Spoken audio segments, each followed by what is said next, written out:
انشاءاللہ محدود ہوں گے.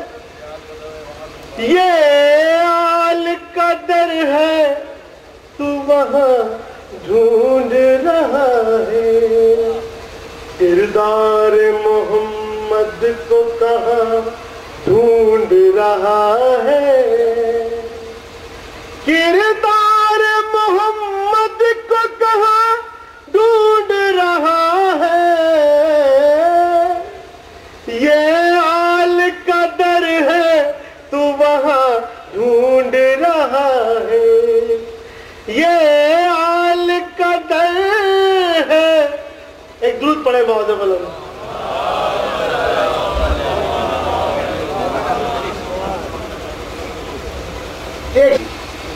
روح کے سر سوال کے لیے پورا ہے.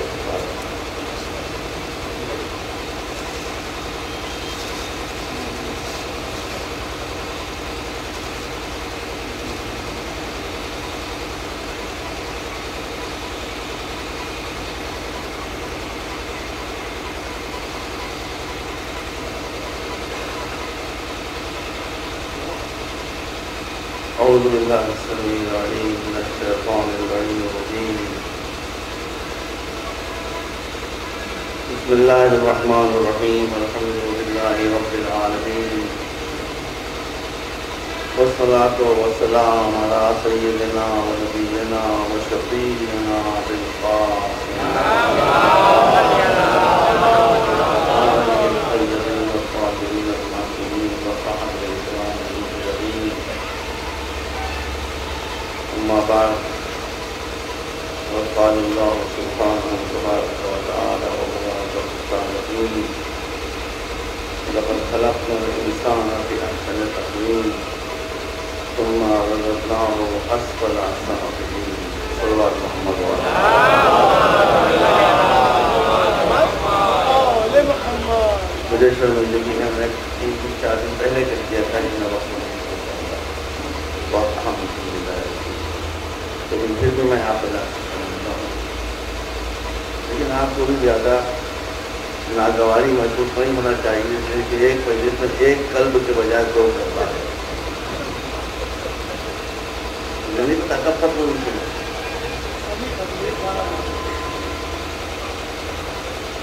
پرسوں ایک میٹنگ کے بیچ میں مجھ سے ایک صاحب نے یہ پوچھ لیا کہ آپ کا نام قلبے کیوں ہے؟ قلب جو ہے آپ جانتی ہیں. اب بھری میٹنگ میں انہوں نے مجھ سے پوچھ لیا کہ آپ کا نام قلب کیوں ہے؟ میں نے کہا کہ یہی ایک جانور وہ ہے کہ جسے مسلمان کاٹ کر نہیں کھاتے.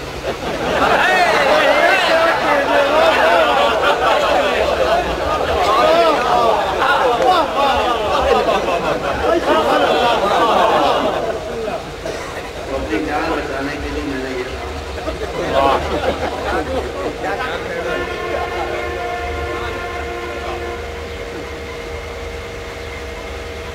یہ دربار شہر کا دربار ہے.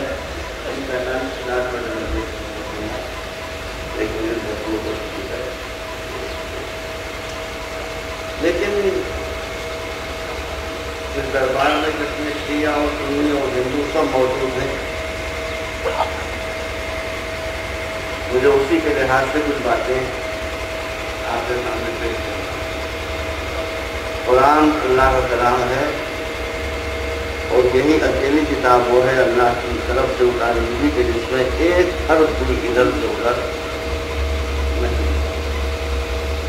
ہم ساری کتابوں کا سمان کرتے ہیں، عزت کرتے ہیں. تفصیلات میں جانا نہیں چاہتا. قرآن میں یہ ارشاد ہو رہا ہے کہ اس پورے سنسار کے بنانے والے ہم. ہمارے ہندو بھائی بھی دیکھیں، سنی بھی دیکھیں، شیعہ بھی دیکھیں.